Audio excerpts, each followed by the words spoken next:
नमस्कार दोस्तों, आज के इस वीडियो में हम राधा की मृत्यु कैसे हुई थी, क्या कारण था, इसके बारे में बात करने वाले हैं। तो वीडियो को अंत तक जरूर देखें और हमारी इस YouTube चैनल को सब्सक्राइब जरूर करें, क्योंकि ऐसी वीडियो हम आपके लिए बनाते रहते हैं। दुनिया में सच्चे प्रेम का उदाहरण देने के लिए राधा कृष्ण को जरूर याद किया जाता है। राधा कृष्ण के प्रेम की अटूट कहानी युग युगांतर के लिए अमर है। यद्यपि राधा कृष्ण का प्रेम मिल नहीं पाया, अर्थात दोनों की शादी नहीं हो पाई, फिर भी प्रेम का यदि कहीं सच्चा उदाहरण मिलता है तो वह या तो शक्ति व शिव का अथवा राधा कृष्ण का। जी हाँ, राधा कृष्ण ही प्रेम के दो ऐसे पुजारन थे जिन्होंने इस संसार में प्रेम के वास्तविक रूप को बताया।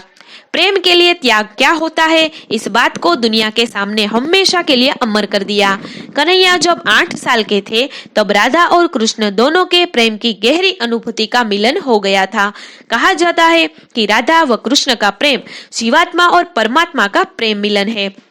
नंद नंदन, मुरली मनोहर, बंसी बजाने वाले कन्हैया को संपूर्ण ब्रह्मांड में केवल 2 ही चीजों सबसे ज्यादा प्रिय थी, एक बांसुरी और दूसरी राधा।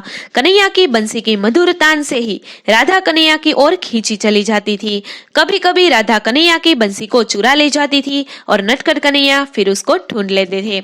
अतः राधा कृष्ण का प्रेम संसार को एक नई प्रेरणा देने वाला रहा है। हैरान करने वाली बात यह है कि आज हम आपको राधा की मृत्यु कैसे हुई ये बताने जा रहे हैं। राधा कृष्ण के चाहने वाले हम सभी को भले ये बात थोड़ा दुखद लगेगी, लेकिन ये सत्य है कि राधा कृष्ण से मिल नहीं पाई और राधा की शादी कहीं और हो गई थी। राधा की मृत्यु भी हो गई थी। आइए जानते हैं राधा की मृत्यु कैसे हुई, इनका पूरा रहस्य व पूरी सच्चाई जानने के लिए इस वीडियो में बने रहे। वैसे तो आपने सुना ही होगा कि राधा के बिना शाम आधा, राधा ढूंढ रही किसी ने मेरा शाम देखा।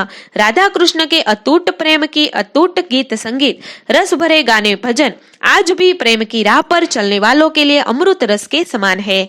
बात ये तब की है जब कृष्ण के मामा कंस ने कृष्ण और बलराम को मथुरा में बुलाया। आखिरी बार राधा कृष्ण से मथुरा जाने के पहले ही मिली थी। मथुरा जाने से पहले कृष्ण ने अपनी प्रिय राधा से ये वादा किया था कि वह राधा को मिलने जरूर वापस आएंगे, लेकिन कन्हैया अपना ये वादा पूरा न कर सके और ज्यादा कृष्ण की 2 बारी मुलाकात नहीं हो सकी।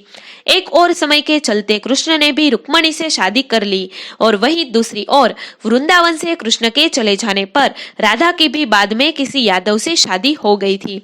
वृंदावन भी कन्हैया के बिना सुना हो गया था।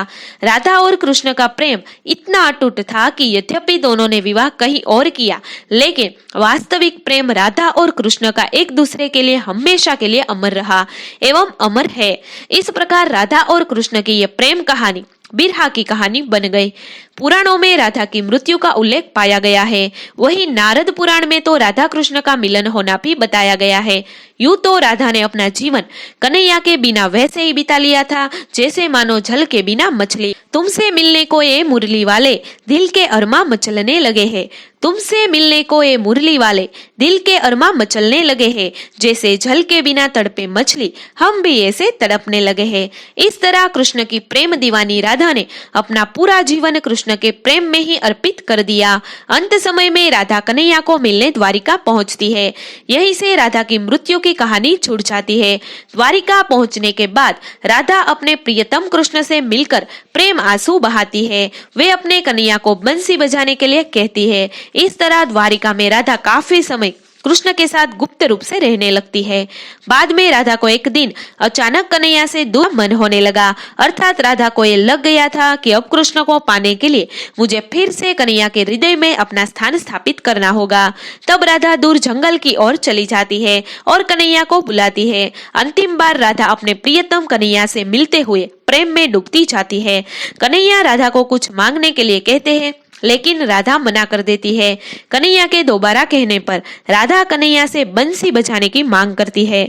इस प्रकार कन्हैया बहुत ही मधुर धुन में बंसी की तान सुनाने लगते हैं और राधा कन्हैया की बंसी में सुध बुध बिसराती हुई तन मन खोती हुई अपने को समर्पित कर देती है। शास्त्रों में कहते हैं कि दो ही चीजें सबसे ज्यादा श्री कृष्ण को अपने जीवन में बहुत प्यारी थी। श्री कृष्ण की ये दोनों चीजें एक दूसरे से आपस में गहराई से जुड़ी थी और वो थी बांसुरी और राधा। राधा श्री कृष्ण की तरफ उनकी बांसुरी की धुन की वजह से ही खींची गई थी। श्री कृष्ण अपने पास बांसुरी राधा की वजह से ही रखते थे। श्री कृष्ण और राधा का मिलन भले नहीं हुआ, लेकिन एक सूत्र में दोनों को हमेशा बांधे रखने के लिए जरूरी थी बांसुरी। कृष्ण के हर चित्रण में बांसुरी जरूर होती है। राधा के प्रति श्री कृष्ण के प्रेम का प्रतीक भी बांसुरी ही है। कई अलग अलग विवरण राधा से जुड़े हुए हैं, लेकिन एक ऐसी ही प्रचलित कहानी हम आपको बताने जा रहे हैं। जब मामा कंस ने बलराम और कृष्ण को आमंत्रित किया था, उस समय राधा पहली बार भगवान श्री कृष्ण से अलग हुई थी। ये खबर जब वृंदावन के वासियों ने सुनी तो वह बहुत दुखी हो गए। जब श्री कृष्ण मथुरा जा रहे थे, उससे पहले वो राधा से मिले थे। राधा को श्री कृष्ण के मन की हर गतिविधि पता थी। कृष्ण ने राधा को अलविदा कहा और फिर वो दूर चली गई। कृष्ण ने राधा को अलविदा कहा और फिर दूर हो गए। तो दोस्तों, आपको हमारी वीडियो कैसी लगी कमेंट करके जरूर बताएं। अगर हमारा ये वीडियो अच्छा लगे तो लाइक एंड शेयर जरूर करें। हमारे ऐसे नए वीडियो देखने के लिए हमारी इस यूट्यूब चैनल को सब्सक्राइब जरूर करें, क्योंकि ऐसी वीडियो हम आपके लिए बनाते रहते हैं।